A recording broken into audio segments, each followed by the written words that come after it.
నమస్తే. భారతీయ జనతా పార్టీ ఆఫీస్లో ఉన్న నా ముందు బీజేపీ మాజీ ఎమ్మెల్యే రఘునందన్ రావు గారు ఉన్నారు. సార్ నమస్తే. నమస్తే. సో 3 సంవత్సరాల కాలం పాటు ఎమ్మెల్యే కొనసాగినారు. 2 నెలలు అయితే ఉందా ఎమ్మెల్యేకి దూరం అయ్యి, ఏమైనా ఇబ్బంది పడతా ఉన్నారా? నన్ను చూస్తే అట్లా అనిపిస్తుందా? అట్లా అనిపిస్తలేదు. సరే, ఒక ప్రోటోకాల్ ఉంటుంది ఎమ్మెల్యే అంటే. ఎమ్మెల్యే ఓడిపోయిన తర్వాత సరే ఎమ్మెల్యే ఉన్నప్పుడు కొంత ఉంటుండే, కొంత ప్రజల నుంచి కొంత గౌరవం ఉంటా ఉండే, దూరమైన అన్న బాధ ఏమైనా ఇబ్బంది కలిగిస్తూ ఉందా? ప్రజల నుంచి గౌరవం మీద తగ్గలేదు. ఇన్ఫాక్ట్ రగనని ఒడగొట్టి మేము తప్పు చేసినామని మా దుబ్బాక నియోజక ప్రజలు బాధపడుతున్నారనేది నాకున్నటువంటి అధికారంలో ఉన్నా లేకున్నా రఘునందన్ రావు దుబ్బాక కోసం, మెదక్ జిల్లా ప్రజల కోసం. అంతేందుకు ఎక్కడ తప్పు జరిగితే అక్కడ రఘునందన్ ఉంటాడు. పేద ప్రజల పక్షాన, గొంతు లేని వాళ్ళ పక్షాన, వాయిస్ ఆఫ్ వాయిస్లెస్ గా ఉంటా అని చెప్పి నేను ఉంటాను. నాకు వచ్చిన 3 సంవత్సరాల అధికారం అంటే ఎమ్మెల్యే పదవి లోపల కూడా నేను పేదోళ్ళ గొంతుకగా నిలబడ్డాను. భవిష్యత్తులో కూడా అట్లా. సో మీకు గుర్తుండే ఉంటుంది, అసెంబ్లీ ఎలక్షన్ల కంటే ముందు నేను కూడా మీ గ్రౌండ్ రిపోర్ట్ చేసిన దుబ్బాక మొత్తం తిరిగిన. సో రఘునందన్ రావు గారు ఖచ్చితంగా గెలుస్తుందని చెప్పి ఒక బలమైన భరోసా ప్రజలు ఉంటా ఉండే. ఎక్కడ తప్పేం జరిగింది, ఎందుకు ఓడిపోయినారు? అది కొన్ని విషయాల్ని ఆనేది పంచుకోలేము. సో పోస్ట్ మార్టం అయితే చేసుకున్నాం. స్వయంకృత అపరాధమనే ఒప్పుకోవాలి అంతే, అంతకుమించి వేరే మాట్లాడదు. బయట చర్చ ఏంటంటే కావాలనే భారతీయ జనతా పార్టీ నాయకులే రఘునందన్ రావు గారిని ఓడగొట్టారనే చర్చ కూడా జరుగుతూ ఉంది. అలాంటి ప్రయత్నం మీ దుబ్బాక సంబంధించిన క్యాడర్ ఏమైనా చేసిందా? నేను I don't think so like that. మా కార్యకర్తలు ఎవరు నన్ను ఓడగొట్టాలని అనుకున్నారని నేను అనుకోను. సరే, నేను ప్రజల విశ్వాసాన్ని చూరగొనడంలో ఎక్కడో గ్యాప్ వచ్చినట్టుంది. 2 నెలలు అయితే ఉందా దూరం అయ్యి ఓడిపోయి కూడా ఒక క్లారిటీకి వచ్చిరా ఈ తప్పిదాలు జరిగినాయి. సో రాబోయే ఎలక్షన్లో కూడా డెఫినెట్గా వస్తాం కదండి. 2 రోజులలోనే వస్తాం కదా. ఎక్కడ పొరపాటు జరిగిందనేది 2 రోజులలోనే సమీక్షించుకుంటాం కదా. కానీ అది ఏర్లో మేము ముందు చెప్పలేం కావచ్చు. సో 5 నెలల క్రితం మాట్లాడుకుంటే బీఆర్ఎస్ పార్టీకి ఆల్టర్నేట్గా బీజేపీ ఉంటుండే. అధికారంలో కూడా కేసీఆర్కి ఓటేయని పరిస్థితిలో బీజేపీకి వేయాలన్న ఆలోచనలో ప్రజలు ఉన్నారు. సో ఎందుకు సడన్గా ఇంత గ్యాప్ ప్రజలకు మీకు అయినదంటే ఏం చెప్తారు? మునుగోడు ఉప ఎన్నిక, కర్ణాటక ఎన్నికల ఫలితాలు, ఆ తర్వాత జరిగినటువంటి కొన్ని రాష్ట్ర రాజకీయాల్లో వచ్చినటువంటి మార్పుల వల్ల అనూహ్యంగా కాంగ్రెస్ పార్టీ తెర మీదకి వచ్చింది, అధికారంలోకి వచ్చింది. అంతేగాని భారతీయ జనతా పార్టీ మాత్రమే గత 2 సంవత్సరాలుగా బీఆర్ఎస్ పార్టీకి వ్యతిరేకంగా ప్రజల నుంచి ఒక రకమైనటువంటి నిరసనని, ఒక రకమైనటువంటి కుటుంబ పాలన, ఇది అవినీతి పాలన, చంద్రశేఖరరావు గారిని ఇంటికి పంపించాలి అనేటువంటి మాటని, మెసేజ్ని, దుబ్బాక ఉప ఎన్నికల సందర్భంగా మొదలైనటువంటి మాటని మేము నిరాటంకంగా తీసుకుపోయినాం. బట్ మునుగోడు ఎన్నికలలో మాకు దెబ్బ తాకడం అనేది కొంత ఇబ్బందికరంగా పరిణమిస్తే ఇక అక్కడి నుంచి 1-2 సంఘటనలు మా పార్టీని కొంచెం అనూహ్యంగా ఈ ఫలితం వచ్చే రీతి వైపు నెట్టివేసింది. సో 8 సీట్లకే పరిమితమైనారు. అధికారం దిశగా పోతున్న మీ పార్టీ 8 సీట్లకే పరిమితమైంది కదా. సో 8 సీట్లకు వచ్చిన ఎక్కువ సీట్లు ఓటు శాతం పెరిగిందన్న సంతోషపడతా ఉన్నారా? సో అధికారం రాలేదన్న ఆ ఇబ్బంది ఏమన్నా ఇంకా కలగజేస్తూ ఉన్నారు మళ్ళీ? సో అధికారంలోకి రావాలని ప్రతి రాజకీయ పార్టీ కోరుకుంటుంది. ముఖ్యంగా 2 సంవత్సరాల నుంచి భారత రాష్ట్ర సమితి అనేటువంటి పార్టీకి వ్యతిరేకంగా మేము చేసిన పోరాటాలు ఎవరు చేయలేదు కాబట్టి మేమే అధికారంలోకి వస్తే బాగుంటుండే, ఒక మంచి పరిపాలన అందించడం అనేటువంటి ఒక విశ్వాసంతో ఉన్నాం. బట్ అన్ఫార్చునేట్లీ ప్రజలు ఇచ్చినటువంటి తీర్పును గౌరవిస్తుంది. కానీ కీలక నేతలుగా మీరు కావచ్చు, ధర్మపురి అరవింద్ కావచ్చు, లేకపోతే ఈటల రాజేందర్ కావచ్చు, బండి సంజయ్ కావచ్చు, సో భారతీయ జనతా పార్టీలో కీలక నేతలు అంటే వీళ్ళే అని చెప్తా ఉండే. కానీ మీకే ప్రజలు ఈ తరహాలో తీర్పు ఇచ్చినారు కదా. సో మమ్మల్ని భారత రాష్ట్ర సమితి అనేటువంటి ప్రభుత్వం వ్యక్తిగతంగా టార్గెట్ చేసి మామ నియోజకవర్గాల వల్ల విచ్చలవిడిగా డబ్బులు పంపి ఎట్టి పరిస్థితులలో వీళ్ళు అసెంబ్లీకి రాకూడదని చెప్పి వ్యక్తిగతమైనటువంటి కక్షలు పెంచుకొని ఏదో చేసి చిల్లర చేసినటువంటి గెలుపు తప్ప ఇది ఇంకొక రకమైనటువంటి గెలుపు. అందుకనే చెరపకురా చెడదాం అన్నట్టు మమ్మల్ని జరపాలని వాళ్ళు చూస్తే వాళ్ళ స్థానం నుంచి దేవుడు వాళ్ళని పక్క జరిపిండు. బండి సంజయ్ని తప్పించడం ఆ ఇంపాక్ట్ ఏమన్నా? I don't think so. Liquor scam effect, KCR అవినీతి. లిక్కర్ స్కామ్ ఎఫెక్ట్ కొంతవరకు తెలంగాణ పౌరుల లోపల ఒక సెకండ్ థాట్ ని రేకెత్తించిందేమో అనేది నా అనుమానం. ఇప్పుడు మళ్ళీ లిక్కర్ స్కామ్ అంశం మళ్ళీ తెరపైకి వచ్చింది పార్లమెంట్ ఎలక్షన్ల కంటే ముందు. మొన్న ఏదో నోటీసులు ఇస్తే పోనట్టుంది కదా. సో అది రొటీన్గా జరిగేది. ఇప్పుడు శిబు సోరెన్ గారు కూడా ముఖ్యమంత్రి హోదాలో ఉండి వారిని ఈడీ కస్టడీలోకి తీసుకునేందుకు ప్రయత్నం చేస్తుంది. కేజ్రీవాల్ గారు కూడా నోటీసులు ఇచ్చింది. దాంట్లో భాగంగా ఇన్వెస్టిగేషన్ జరుగుతుంది.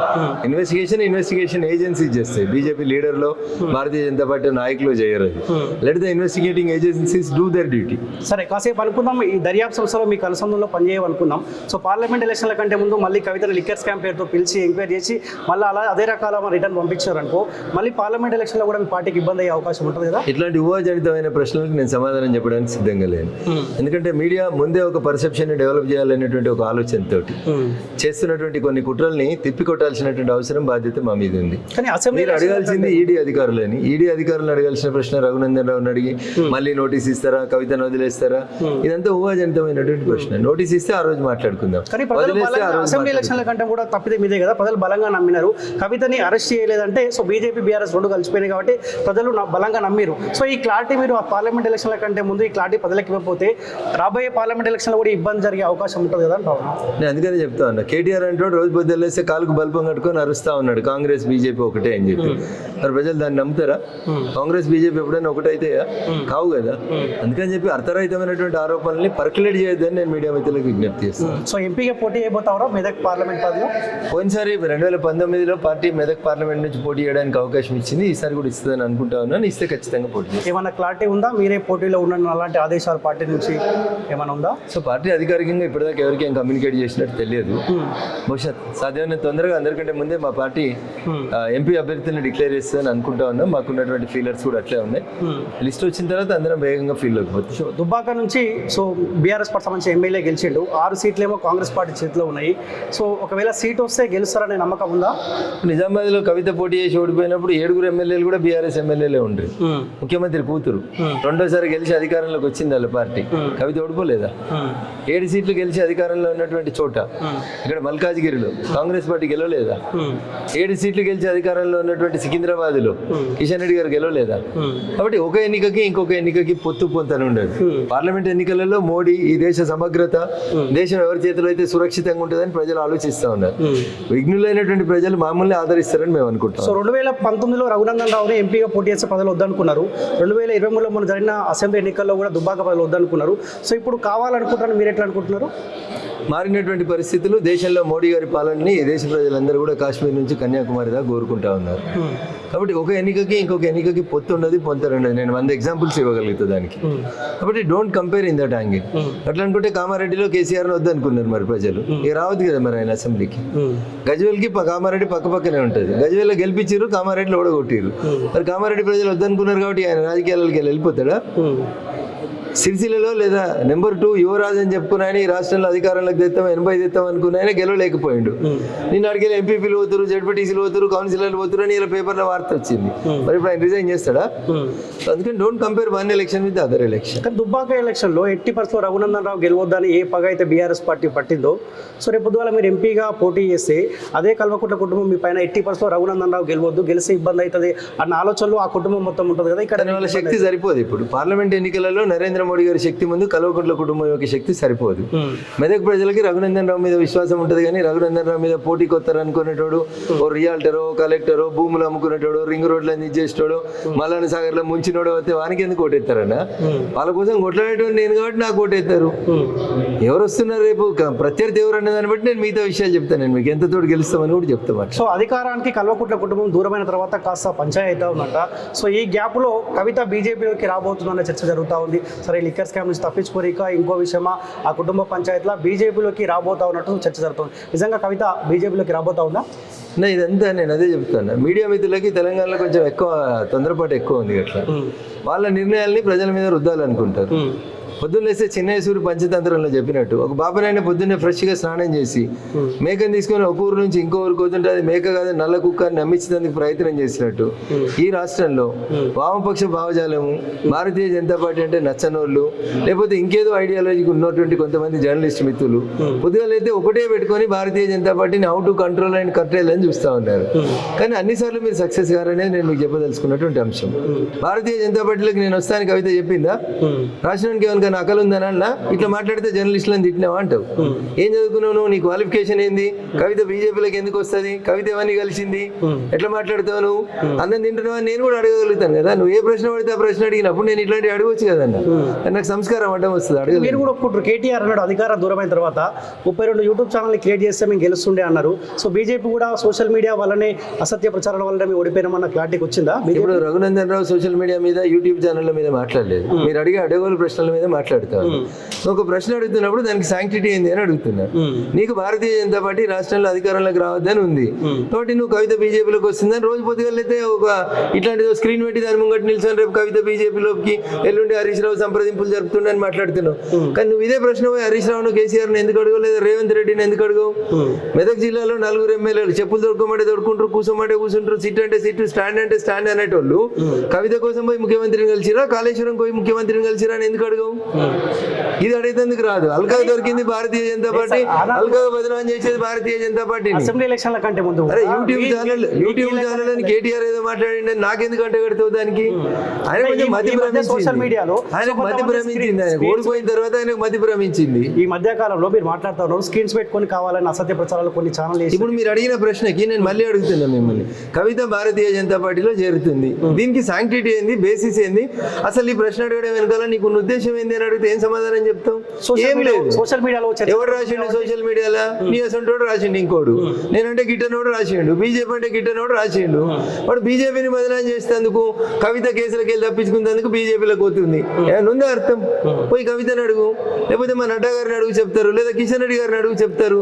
ఇక్కడ ఎక్కడ అడగకుండా నీ జేబులో పెన్ ఉందని, నీ జేబులో సెల్ ఫోన్ ఉందని, అర్ధరాత్రి నీకు నిద్ర పడతలేదని, బెడ్రూమ్ లో కూర్చొని కవిత బీజేపీలోకి పోతుందని నువ్వు కలగాని నువ్వు దాన్ని సోషల్ మీడియాలో పెడితే దానికి ఏం శాంక్టిటీ ఉంటుంది? మాట్లాడే వాళ్ళని అడుగుతారు కదా సార్ ఎవరైనా సరే. ఇప్పుడు మీరు నన్ను ఎందుకు అడుగుతున్నావు అని అడుగుతలేను నేను. నువ్వు అడిగిన ప్రశ్నకు ఆధారం ఏంది అంటున్నా. ఇంత ఆధారం లేకుండా మమ్మల్ని ఎందుకు బదనాం చేస్తున్నారు అనుకుంటున్నా, దానికి అడుగుతా ఉన్నా నేను. నేనేదో సోషల్ మీడియాకు భయపడ్డావు లేకపోతే ఇంకో టీవీకి భయపడ్డావు నేను ఎప్పుడు లేను. నువ్వు ఇట్లా నిలబడితే రేపటిదాకా నిలబడతా. నువ్వు నన్ను 4 అడిగినప్పుడు నేను 2 అడుగుతున్నా. ఆ 2టికి నువ్వు సమాధానం చెప్పే స్థితిలో ఉండాలి కదా అంటున్నా. సరే ఏ బదనాం అయితే సోషల్ మీడియా చేస్తాను మీరు అంటా ఉన్నారు. సో ఆ మాటలనే మీ పార్టీలో ఉన్న కీలక నేతలు చెప్పిన సపోజ్ కవిత బీజేపీలోకి వస్తుందని ఎవరైనా చెప్పిరా? లేదు సార్. అసెంబ్లీ మా పార్టీ నాయకులు ఎవరైనా కవిత బీజేపీలోకి వస్తుందని చెప్పిరా? అన్న ముందు నా ప్రశ్నకు సమాధానం చెప్పినాక ఇంకో ప్రశ్నకు, కవిత బీజేపీలోకి పోతుంది లేదా వస్తుంది అని మా బీజేపీ నాయకులు ఎవరైనా మీతో చెప్పిండ్రా? మా బీజేపీ బీట్ చూసే జర్నలిస్ట్ మిత్రులు ఎవరైనా చెప్పిండ్రా? పోనీ బీఆర్ఎస్ నాయకులు ఎవరైనా చెప్పిండ్రా? లేదు పోనీ కవితనే మీకు ఫోన్ చేసి నా పేరు చెప్పకు వార్త లీక్ చేయమని చెప్పిందా? There should be some sanctity అన్న. దయించి నేను నిన్ను కావాలని గొడవ పడుతున్నాను అనుకోవద్దు. విషయం చర్చకు వచ్చినప్పుడు ప్రజలకు అర్థం కావాలి. స్క్రీన్లు పెట్టుకొని నీకు నచ్చిన సిద్ధాంతం నువ్వు చెప్పుకుంటున్నావు, తప్పుందా నేను అన్న దాంట్లో? పొద్దున్నేస్తే స్క్రీన్లలో చెప్తలేరా మీరు? మీకు నచ్చింది మీకు చెప్తున్నారు. నువ్వో పార్టీకి చెప్తున్నావు, నేనో పార్టీకి చెప్తున్నా, ఆయనో పార్టీకి చెప్తున్నా, ఇంకొక పార్టీకి చెప్తున్నావు. మేమేమైనా వద్దంటున్నావా? మేమైనా బ్యాన్ చేస్తామా వాటిని? ఫ్రీడమ్ ఆఫ్ స్పీచ్ ఉంది కదా, నన్ను ఇష్టం ఉన్నది నువ్వు మాట్లాడుకో. మా కాలోజీ టీవీకి అయితే ఏ పార్టీతో సంబంధం లేదు. నిన్ను వ్యక్తిగతంగా మాట్లాడతలే, వాస్తవాలే మాట్లాడుతున్నా. మీరు చెప్పిన మాటలే అసెంబ్లీ ఎలక్షన్ల కంటే ముందు కవితలు లోపడేసుకున్న మాట మీరే చెప్పారు. కేసీఆర్ అవినీతికి పాల్పడాలని మీ పార్టీలో కీలక. ఆ మాటకి ఇప్పుడు కూడా కట్టుబడి లోపడేసామన్న కేసీఆర్ గారు అవినీతి మాటలు మేము చెప్పాము. ఆ కుటుంబం అవినీతి పాల్పడ్డది అని చెప్తా ఉన్నాం. కానీ కవిత అరెస్ట్ కాలేదు కాబట్టి బీజేపీకి బీఆర్ఎస్ తో సంబంధం ఉందని నీ మాటతో నేను విభేదిస్తున్నా. అక్కడ నీకు వెస్టెడ్ ఇంట్రెస్ట్ ఉంది అని చెప్తా ఉన్నా. ఎందుకో చెప్తా విను. కవితను పిలిచిన ఈడీ ఆఫీస్ కు సోనియా గాంధీని పిలవలేదా? మేము పిలిచినారు. కవితను పిలిచిన ఈడీ ఆఫీస్ కు రాహుల్ గాంధీని పిలవలేదా? కవితను పిలిచిన ఈడీ ఆఫీస్ కు ప్రియాంక భర్త రాబర్ట్ వాద్రాని పిలవలేదా? మరి సోనియా గాంధీని రిమాండ్ చేయలేదు కదా? కాంగ్రెస్ బీజేపీ కలిసి దేశంలో ఎన్నికలు కొట్లాడినాయా? రాజస్థాన్ ఎలక్షన్లు అయితే కాంగ్రెస్ బీజేపీ కలిసి కొట్లాడినాయి అని రాస్తావా? అడుగుతావా అట్లా? అది అడగలేనివి, అది రాయలేనివి ఇక్కడ ఎందుకు వెస్టెడ్ ఇంట్రెస్ట్ చూపెడుతున్నావు? సోనియా గాంధీ కంటే కవిత పెద్దదా? సోనియా గాంధీ కంటే కవిత పెద్దదా? లిక్కర్ స్కామ్ లో ఇయ్యలేకపోతే రేపు అవుతుంది, నేషనల్ హెరాల్డ్ ఇయ్యలేకపోతే రేపు అవుతుంది Sonia Gandhi. So what is wrong in it? అది ఇన్వెస్టిగేటింగ్ ఏజెన్సీ చేయాల్సినటువంటి డ్యూటీ కదా. ఇక్కడ ప్రజలకు అనుమానం కలిగిందంటే ఇక్కడ మీడియా మిత్రులకు అనుమానం కలిగింది. ఆరోపణలు ఎదుర్కొన్నారు, వాళ్ళని పిలిచారు, తీసుకుపోయి లోపడేశారు.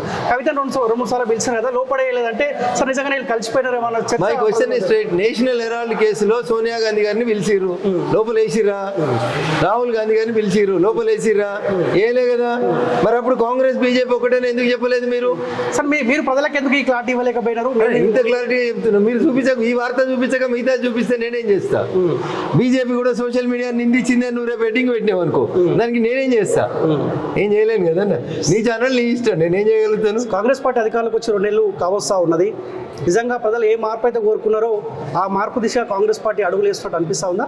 అడుగులు తడబడుతున్నాయని నేను అనుకుంటాను, ఎందుకు? ఫర్మ్ చేయాలని అనుకుంటాను. అంటే ఎందుకంటే పేపర్లకు లీకేజ్లు ఇచ్చి యూట్యూబ్ ఛానళ్ళలో వార్తలు రాయిస్తే కాదన్న. Now you're in power, you can execute the power. తప్పు చేసిండో నీకు అనుమానం వచ్చింది, కేసు నమోదు చేసి ఎంక్వైరీ చేయించు అంటున్నా.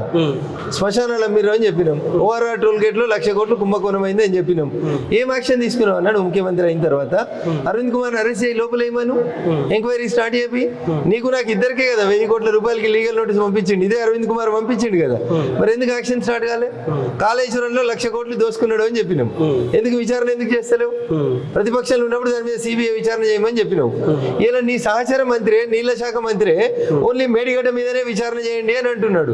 మరి నువ్వు మొత్తం కాళేశ్వరం మీద చేయమని ముఖ్యమంత్రిగా మీరు చెప్పిన మాటకి ఎక్కడ గౌరవం ఉన్నట్టు? ఏం విచారణ చేస్తున్నట్టు? ఇట్లాంటివన్నీ అనుమానాలకు దారిస్తుంది. మొన్ననే అధికారులకు వచ్చినాం కదా, తొందర ఎందుకు, ఖచ్చితంగా ఎవరైతే అవినీతికి పాల్పడరో అందరినీ లోపడేస్తాం అన్న ఒక బలమైన భరోసా అయితే ప్రజలకైతే ఇస్తున్నట్టుగా అనిపిస్తా ఉంది. ఈమెనే కోరుకుంటా అన్న, నోరుతో చెప్పడం కదన్నా, చేతులలో కూడా అట్లా చేయండి అంటున్నా. ఆ దిశగా తప్పు చేసినోడు తనయుడైనా తనయైనా జైలు లేతా అని 2014 జూన్లో చెప్పిన చంద్రశేఖరరావు గారు 2023 డిసెంబర్లో దిగిపోయేదాకా ఒక్కరిని లోపలేదు, అందరిని ఎంకరేజ్ చేసిండు. అన్న నువ్వు కూడా అట్లా చేయకు, తప్పు చేయకు అని చెప్తా ఉన్నాం. సో ఆ ప్రశ్న మేము కాంగ్రెస్ పార్టీ వాళ్ళ ముందు ఉంచినప్పుడు 10 ఏళ్ల కాలం పాటు బీజేపీ చేతిలో అధికారం ఉంది కదా సెంట్రల్లో, వాళ్ళు ఏం చేసిరని మిమ్మల్ని అడుగుతా ఉన్నారు. Bharatiya Janata Party cannot straight away come in and take action against any individuals in the state. ఇప్పుడు ఇన్ని మాటలు చెప్తున్నారు కదా వాళ్ళు, మీరు ఉత్తరం రాయండి అని అడిగిన నేను. మీరు ప్రతిపక్ష నాయకుడిగా, పిసిసి అధ్యక్షునిగా మల్కాజ్గిరి ఎంపీగా ఉత్తరం పంపించారు, ఏమని? కాళేశ్వరం మీద సిబిఐ చేత విచారణ చేయించమని. నేను ఇప్పుడు అడుగుతున్నా ముఖ్యమంత్రి గారిని, అదే లెటర్ని అదే సంతకాన్ని అట్లే పెట్టి కింద తెలంగాణ రాష్ట్ర ముఖ్యమంత్రి అని ఒక లైన్ రాసి పంపుండ్రు అంటున్నా. Now the government will start action. ఎందుకంటే సిబిఐ విచారణ జరగాలంటే ముఖ్యమంత్రి గారు రాయాలి, కోర్టు చెప్పాలి, లేదా ఏదైనా హైకోర్టు లేదా సుప్రీంకోర్టులో ఎవరైనా పిల్ వేసి దాని నుంచి డైరెక్షన్ తీసుకురావాలి. కోర్టు డైరెక్షన్ లేకుండా, రాష్ట్ర ప్రభుత్వం అడగకుండా కేంద్ర ప్రభుత్వం వస్తే తెల్లారే మళ్ళీ మీలాంటి మిత్రులు ఏం చెప్తారు? చూసినావా, రాష్ట్రంలోకి బలవంతంగా తెచ్చుకొని వచ్చి అరెస్ట్ చేసిరు, తీసుకుపోయారు అని చెప్తారు. కాబట్టి there are certain procedures laid down in Indian Constitution. We will follow those procedures. So KTR దూకుడు కనిపిస్తా ఉంది, బీజేపీ కాంగ్రెస్ 2% టార్గెట్ గా. సో ఆయన అడుగులు కనిపిస్తా ఉన్నాయి, ఇబ్బంది అనిపిస్తా ఉందా కేటీఆర్ దూకుడు? ఆయనకి ఇబ్బంది, అది ఆయన వ్యక్తిగత జీవితానికి ఇబ్బంది, ఆయనకి ఇబ్బంది. అట్లా మాట్లాడి ఆయన స్థాయిని ఆయన తక్కువ చేసుకుంటున్నాడు. ఏది పడితే అది అరుస్తున్నాడు, మాట్లాడతలేడు. ఎందుకు అరుస్తున్నాడో నాకైతే అర్థం కావట్లేదు.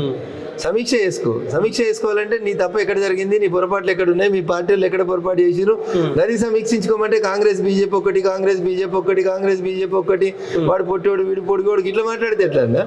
వాడు 3 అడుగులు ఉన్నాడు, వాడిని దొక్కుతా వీని దొక్కుతా, అట్లా మాట్లాడడం సమంజసం కాదు. కాంగ్రెస్ బీజేపీ రెండు కలిసి బీఆర్ఎస్ పార్టీని లేకుండా చేయాలనే ప్రయత్నాలు చేస్తా ఉన్నారు. తెలంగాణ ప్రజలే బీఆర్ఎస్ పార్టీని వద్దనుకున్నారు కదన్నా. అసలు ఇన్ఫాక్ట్ మీరే వద్దనుకున్నారు కదా. తెలంగాణ అనే ప్రజలతోటి పేగుబంధాన్ని తెంచుకొని టీఆర్ఎస్ ని బీఆర్ఎస్ గా మార్చుకున్నదే మీరన్నా. మీరు వద్దనుకున్నారు తెలంగాణని, ఏదో మొత్తం దేశం పెద్ద ఉంది దోసుకుందామని పోయారు, ప్రజలు వద్దనుకున్నారు. ఆటోలో తిరుగుతా ఉన్నాడు, ఏ ఆటో కార్మికులు అయితే కాంగ్రెస్ ప్రభుత్వం వాళ్ళు ఇబ్బంది పడుతున్నారో ఆటోలో తిరుగుకుంటే కాస్త సానుభూతి, తప్పిదం జరిగింది, ఓడిపోయినామన్న ఆ క్రియేటివిటీ మళ్ళీ తీసుకొస్తా ఉండు. ఇక్కడ ఏమన్నా బీఆర్ఎస్ పార్టీ కలిసి వచ్చే అవకాశం ఉంటుందా? చూస్తారు కదా, పార్లమెంట్ ఎన్నికల ఫలితాల తర్వాత 0 సీట్లు వచ్చినప్పుడు ఆయన సింపతి, ఆయన నటన, ఆయన అహంకారాన్ని ప్రజలు ఎట్లా రిసీవ్ చేసుకున్నారో తెలుస్తుంది. పులి బయటికి రాబోతా ఉందంట, కేసీఆర్ అనే పులి బయటికి రాబోతా ఉందంట. సో ఇక్కడ బీజేపీ రెడీగా ఉండాలి, కాంగ్రెస్ పార్టీ రెడీగా ఉండాలి. మీరు బీజేపీ కాబట్టి బీజేపీ సిద్ధంగా ఉందా పులిని ఎదుర్కోవడానికి? సో ఇట్లాంటి వంకర టింకర మాటలు మాట్లాడే నీ అహంకారానికే ప్రజలు నిన్ను ఓడగొట్టారు. బేసికల్గా నువ్వు చేసిన పొరపాటు మీ అహంకారము, మనుషుల్లా చూడకపోవడము, ఎమ్మెల్యేలని గౌరవించకపోవడం, ఇట్లాంటి ఫాల్తు పనులు చేస్తేనే నువ్వు ఆడున్నావు ఫాల్తుగా. ఇప్పుడు పనికిరాని పదాలు మాట్లాడి సినిమా డైలాగులు, పేపర్ డైలాగులు, ఫస్ట్ పేజ్లకి, బ్రేకింగ్లకి, స్క్రోలింగ్లకి పనికి వచ్చే డైలాగులు మాట్లాడితే ఏమొస్తుంది చెప్పు? ఎవరు పులి? కేసీఆర్. ఎవరు చెప్పారు? కేటీఆర్ అంటావు. మరి నువ్వేంది? ఆయన పులి అయితే నువ్వు పిల్లివా? చిన్న పులి అవుతుంది కదా. ఓకే, మరి నువ్వు చిన్న పులికి భయపడినాడు, పెద్ద పులికి ఎందుకు భయపడతాడు? ఆ పులి చేత కాకుండా ఆరోగ్యం బాగాలేకుండా పక్కన పడుకొని ఉంది. నువ్వైతే వయసులో ఉన్నావు కదా, యంగ్ అండ్ ఎనర్జెటిక్ ఉన్నావు కదా, నిన్ను చూస్తేనే ఎవడు భయపడతలేడు కదా. ఏ పెద్ద పులి, నడవరాని పులి, చేతగాని పులిని చూసి ఎవడు భయపడతాడన్నా? ఎందుకన్నా ఇట్లాంటి కంపారిజన్ చేసుకోవడం? సో కొంతమంది బీఆర్ఎస్ పార్టీ ఎమ్మెల్యేలు రేవంత్ రెడ్డితో భేటీ అవుతా ఉన్నారు. సో బీఆర్ఎస్ పార్టీని ఖతం చేసే ప్రక్రియలో భాగంగానే ఈ భేటీలు అనుకోవచ్చా? మీరు ఎట్లా భావిస్తా ఉన్నారు? 100% ఆయన ఏం చేసిండో రేపు ఈయన కూడా అదే చేస్తాడు. భూమి గుండ్రంగా ఉంది కదా. కాంగ్రెస్ 19 మందిని గెలిస్తే 12 మంది జమ అయ్యేదాకా ఒకరొకరిని పిలుచుకొని బీఆర్ఎస్ పార్టీ అప్పుడు ఏం చేసింది? నియోజకవర్గ సమస్యల కోసం, నియోజకవర్గ అభివృద్ధి కోసం పోయి మేము ముఖ్యమంత్రిని కలిసినాము అని చెప్తున్నారు. ఇలా బీఆర్ఎస్ వాళ్ళు ఏం చెప్తున్నారు అన్న? మా నియోజకవర్గాలలో అభివృద్ధి పనుల కోసం, శంకుస్థాపనల కోసం, ప్రోటోకాల్ కోసం, పోలీస్ ఎస్కార్ట్ కోసం కలుస్తున్నామని చెప్తున్నారు. 2 రోజుల తర్వాత ఏం చెప్తారన్న? ఇప్పుడు 15-16 జమ అయినట్టు కాంగ్రెస్ కి, ఇంకో 15 26 అయినాక హోల్సేల్ గా పోయి బీఆర్ఎస్ వెళ్ళిపోయిన వినీలమైందని రాసుకుంటారు. నువ్వేం చేసినావో నీకు అది తిరిగి వస్తుంది అన్న, సమాజం నీకు తిరిగి ఇస్తుంది అట్లా. సో కల్వకుంట్ల కుటుంబానికి అధికారం ఉన్నప్పుడు ఏ అహంకారం అయితే కనిపించిందో, అధికారం పోయిన తర్వాత కూడా అహంకారానికి అయితే దూరం అయితే లేరు. సో ఏ క్షణమైనా గవర్నమెంట్ పడిపోయే అవకాశం ఉంటుంది. ప్రజలు మళ్ళీ బీఆర్ఎస్ పార్టీని కోరుకుంటున్నారని చెప్పి కేటీఆర్ అంటా ఉండు. సో ఏకీభవిస్తారా నిజంగా? ఇది అత్యాశ, దురాశ, మతి భ్రమించి మాట్లాడుతున్నటువంటి మాట. ఎందుకు 5 ఏళ్ల కోసం ఓట్లు వేసినాక జనాలు ఎవరు గులగొడతారు? మీ 39 26 పోతుర్రు రాబాయ్ అంటే నేను వేదాంతం మాట్లాడాను కదా. పోయేటోళ్ళు పోతారు, కొత్త వాళ్ళని తయారు చేస్తాం, చాకులను తయారు చేస్తాం, కత్తులను తయారు చేస్తాం, ఉన్న కత్తి పోకుండా కాపాడుకోరాబాయ్ అని చెప్తారు జనం. 26 మంది కాంగ్రెస్ పార్టీలో పోతున్నారా, బీజేపీలోకి ఏమన్నా? మీరు చట్ట ప్రకారం అర్థం చేసుకోవాల్సింది ఏంటంటే 2/3 మెజారిటీ పోతే వాళ్ళ మీద డిస్క్వాలిఫికేషన్ రాదు. కాబట్టి 2/3 అయ్యేదాకా కాంగ్రెస్ పార్టీ కూడా will play the same game. మా దగ్గరికి వచ్చిన వాళ్ళు మా దగ్గరికి వస్తామని చెప్పి ఉన్నారు. కొందరు మా దగ్గరికి వస్తామని చెప్తా ఉన్నారు, మేము వద్దని చెప్పినాం కాబట్టి అక్కడ ఉన్నారు. కాంగ్రెస్ పార్టీ వాళ్ళ పట్ల టీఆర్ఎస్ ఏం చేసిందో ఇలా వాళ్ళకి బీఆర్ఎస్ కి అదే బుద్ధి చెప్దాం అనుకుంటున్నారు. అందుకని నేను 26 అనే పదం ఎందుకు చెప్తున్నా అంటే అవుట్ ఆఫ్ 39 2/3 వస్తే Congress will be in a safe game. పోయిన ఎమ్మెల్యే కూడా డిస్క్వాలిఫై కాడు. భారత రాజ్యాంగంలో ఒక ఫెసిలిటీ ఉంది, 2/3 వస్తే తీసుకోరు అని. 2/3 తీసుకొని కాంగ్రెస్ పార్టీ ఏం చెప్తుంది అప్పుడు? మాదే ఒరిజినల్ బీఆర్ఎస్ అని వీళ్ళు చెప్తారు, అయిపోతుంది. దే రెండ్స్ మాట. బీజేపీలో అంతర్గత కుమ్ములాటాలని బలమైన చర్చ అసెంబ్లీ ఎలక్షన్ కంటే ముందు జరిగింది. అలాంటి పంచాయతీలు ఏమైనా ఉన్నాయా? ఈటల, బండి, లేకపోతే కిషన్ రెడ్డి, ఇలాంటి పంచాయతీలు ఏమైనా ఉన్నాయా? లేకపోతే ఇది కూడా కొంతమంది వ్యక్తులు తమ నచ్చిన నాయకుని పట్ల చేస్తున్నటువంటి వ్యక్తి ఆరాధన, వ్యక్తి పూజతోటి వస్తున్నటువంటి పంచాయతీలు. అట్లాంటి పంచాయతీలు ఏం లేవు, ఎక్కడ కూడా కనబడింది. ఎన్ని సీట్లు గెలుస్తారు సార్ పార్లమెంట్ పరిధిలో? 17 గెలుస్తాం. 17 సీట్లు. ఓకే, హైదరాబాద్ కూడా మీకేనా? గెలుస్తాం ఖచ్చితంగా. సో టికెట్ వచ్చినా రాకుండా ఉంటారా? లేవా అంటే ఆ టికెట్ ఆశిస్తా ఉన్నారు కాబట్టి, సో ఎమ్మెల్యే పదవి ఇప్పుడు లేదు కాబట్టి ఖచ్చితంగా ఆ టికెట్ ఇవ్వాలని మీరు కోరుకుంటారు. వీళ్ళ పార్టీ వద్దు, గతంలో మీరు ఓడిపోయినారు కదా, కొత్త వాళ్ళకి అవకాశం ఇస్తారు అని చెప్తే ఉంటారు అట్లనే? సేమ్ ప్రిన్సిపల్ అందరికి అప్లై అవుతున్నప్పుడు ఉంటాం. ఏం చేస్తాం? పార్టీ తీసుకున్న నిర్ణయాన్ని కట్టుబడి ఉంటాం. ఓకే అన్న, కలుద్దాం పార్లమెంట్ పదవిలో మళ్ళీ కలుద్దాం. థ్యాంక్ యూ సో మచ్ అన్న. Thank you. సో ఇది దుబ్బాక మాజీ ఎమ్మెల్యే రఘునందన్ రావు గారితో స్పెషల్ ఇంటర్వ్యూ. చూసుకోండి college TV. Thank you so much.